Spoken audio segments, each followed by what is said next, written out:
At 12:03 a.m., my monitor pinged once and went quiet. The kind of sound that makes your skin listen harder. And on the grainy screen, 3 men in black polos stood at my gate, like they were clocked in. Not visiting with a crowbar hanging loose, a flashlight aimed at the lens, and a phone waiting on orders.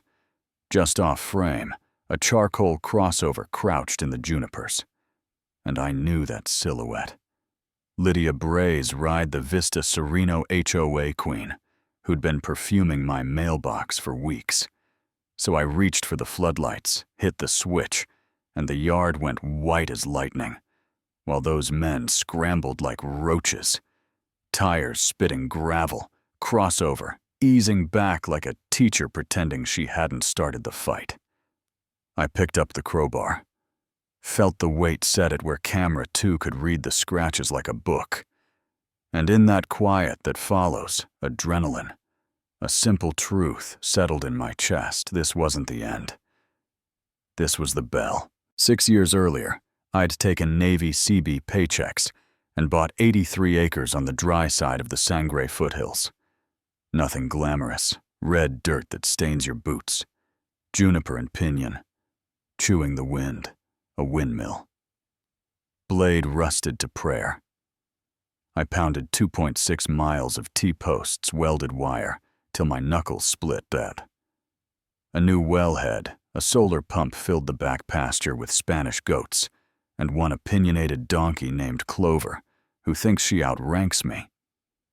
Mornings were coffee and gold light, nights were cicadas, and a sky so loud with stars it made town feel like a rumor.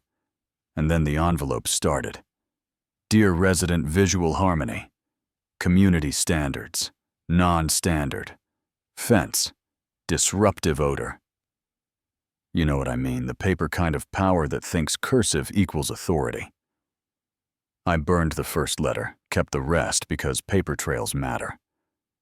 When the 5th one asked me to attend a meeting to align with HOA values, I wrote 7 words on their own stationery and sent it back. I am not a member of your HOA, cease correspondence. A week later, Lydia pulled up in a pale blue suit, pressed blouse heels, sinking into my gravel like the dirt was being disrespectful. She pressed the intercom like she paid the power bill for Mercer. I'm Lydia Bray, president of Vista Sereno. We need to speak. I walked up slow and said, Ma'am, unless your car is on fire or you're bleeding, you don't have business beyond that gate. She did, the neighborly smile, talked visual integrity and shared interests. My goats and fence impacting her residence. That smell you hate is called freedom, I said. Plant lavender on your side if it helps. She shifted to soft sell. Wouldn't it be easier if you joined support security standards? And I told her I'd spent 20 years serving something bigger than me, building airstrips and schools where map lines blur. I came here to own my mornings and my mistakes. The only club I'm joining is coffee at sunrise. She lifted her phone, snapped a picture like a quiet slap and left, yeah. That happened 2 days after a black Ford idled at my easement. 2 men leaning on the fender like they were waiting for me to blink, one smooth one, with the posture of a man who put a uniform down. Wrong, the smooth one said, Caleb. Name's Duke, on behalf of Vista Sereno. We wanted to clear the air. Man to man. I kept the window half down and said, if you've got something to say, use the intercom. That's what it's for, he chuckled. I'd told the wrong joke. The other Rollo stepped in and said, join the HOA and keep your goats. Nobody cares. Keep resisting. And people get mighty curious about what you're hiding behind that wire. My hand stayed on the shifter. You're on the public side of that gravel, I said, one step over, and we stopped being neighborly. We stared at each other long enough to pluck the tension like a guitar string. Then Duke said, let's go. and they rolled off slow enough to promise it wasn't over. It wasn't middle of the night. The alarm pinged again. Same Ford. Plus a third guy with a limp flashlight on the lens crowbar, whining against steel. I slid 4 shells into the old 870, stepped out the back, cut along the barn in the dark, waited till they thought they had me beat, then punched the floods. The yard turned to daylight. Duke tripped into Rollo, the big one. Twisted his bad ankle. Worse, they clawed their way into the truck, and in the trees, the crossover pulled back. Trying to look like coincidence, I raised a hand to camera 2 and said, "Hope you got that." Lydia inside. I archived everything, faces, plates, audio timestamps, 2 drives and a cloud vault. Then I called the sheriff and told the night dispatcher what she'd find at Dawn Tire Ruts. Crowbar dents, a boot print. Turned outward from a bum ankle, and a charcoal crossover tucked where it shouldn't be. Deputy Martinez and an older investigator named Ames showed up with coffee breath and patience. They bagged the bar. Cast the print. Measured the gouges. Watched the footage at my kitchen toe. Table, without smiling, pros don't. Smile at work by lunch.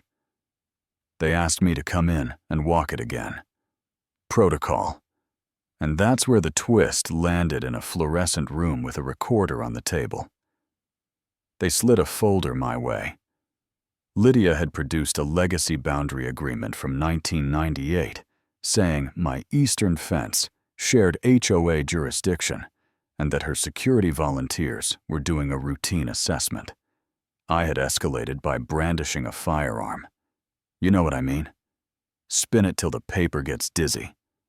I flipped the document twice and tapped the lower right seal. That watermark didn't exist until 2011. I said the font's wrong too, and your topo overlay uses the county's GIS that went live last spring. I didn't say it loud. I just said it like a person who's filed enough manifests to smell a fake. The temperature in that room changed without the thermostat moving. 2 days later, Sheriff Cooper called me himself and said I've seen petty HOA nonsense. Mailbox colors. Mailbox heights. But this is organized fraud. They picked up the limping guy. Shane bragging outside a liquor store. He sang about a cash job. Promised it was legal. Told there was paperwork to cover everything. If cops showed, and then a reporter I trust ran a clean piece with my footage. No music stings. Just facts, while Lydia held a club lawn press conference and called me paranoid and dangerous to community cohesion. Yeah, that happened too. I hired a land rights attorney, Avery Shaw, who reads fine print. Like it owes her money. We filed civil for trespass. Property damage, defamation, conspiracy to defraud. The DA opened criminal on falsifying documents and harassment. And then an email arrived from a nowhere address with screenshots. Invoices, internal HOA threads, a map labeled East Expansion Phase with my land circled, and an arrow that said, "Mercer is on board, permits. Go fast." Avery subpoenaed the lot. What came back would make even a patient man. Curse off book contractor payments, a line for volunteer security consulting. That matched what Shane confessed in email. Where Lydia wrote, "Accelerate the coercion timeline," the board called a public meeting folding chairs in a clubhouse that smells like cucumber water. Residents whispering into printed blogs. Lydia at center stage, with that porcelain calm. And Avery stepped to the podium with one page and read it. Lydia says once Mercer is on board, we can fast-track East Expansion. Her planning friend can slide permits. Just need him to stop being stubborn. The room tilted. I held up a blown-up print of the fake boundary dock and explained the seal. The font, the GIS overlay, like a shop teacher who still loves the craft. A gray-haired board member stood and moved to suspend the president. Another seconded. Before she finished the sentence, hands went up. Motion passed. Lydia sat very still. Court wasn't marble, and majesty it was brick. Buzzing lights and a judge allergic to theatrics. Avery's opening cut clean. This isn't fence height, this is fraud. The defense painted me a volatile veteran who escalated routine safety checks, harmony standards, all the usual sugar on a rotten tooth. Then proof did what proof does. Deputy Martinez testified about the prints, the crowbar, the metadata. Earl Baines, the rancher who sold me the parcel, said plain that the land never belonged to any association. He filed the deed himself. Shane limped in a suit that fit like apology and owned the cash, said Lydia. Assured them paperwork would cover them. If cops rolled up a zoning text, admitted. Lydia offered a future consulting gig if he redrew a service map after the fact. To include my parcel, I told my piece, the way you tell a friend on a porch. The ping, the men, the fence. I welded till my hands looked like they'd been dragged across gravel, the quiet I was willing to defend. With Light's Law and a shotgun, I hoped I'd never need to rack again. The judge let the silence sit, then read the verdict the way a line is read. When it cannot bend, guilty on conspiracy to commit fraud, guilty on falsifying records, guilty on attempted coercion of private property, civil damages to me, for trespass, harassment, and defamation. The reserve fund evaporated to pay the judgment. The guard gate went dark, the lawn service stopped. The pool turned a color that made folks say murky with their noses wrinkled, and the homeowners who loved rules more than neighbors started asking where the money went. I didn't dance. I replaced the bent latch, upgraded the cameras to AI clips that upload to a server in Nevada with a backup in Kansas, hung a steel plate at the entrance that says, "Private land boundaries kept. Try your crowbar again." I'll wait, not a threat. A reminder.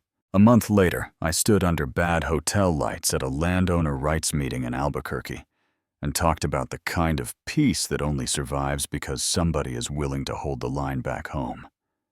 The mornings widened again. Clover brayed like a broken horn. The goats chewed the scrub. Every so often, someone from inside Vista Sereno rolled down a window at my easement and said they were sorry for what they voted for, without reading. Sorry for the meetings they skipped, while people like Lydia filled the chairs as the realtor sign went up in her yard. One quiet afternoon, and by sundown, the crossover was gone. Maybe another town will give her a fresh start, paper. Follows longer than shame does. And then one windless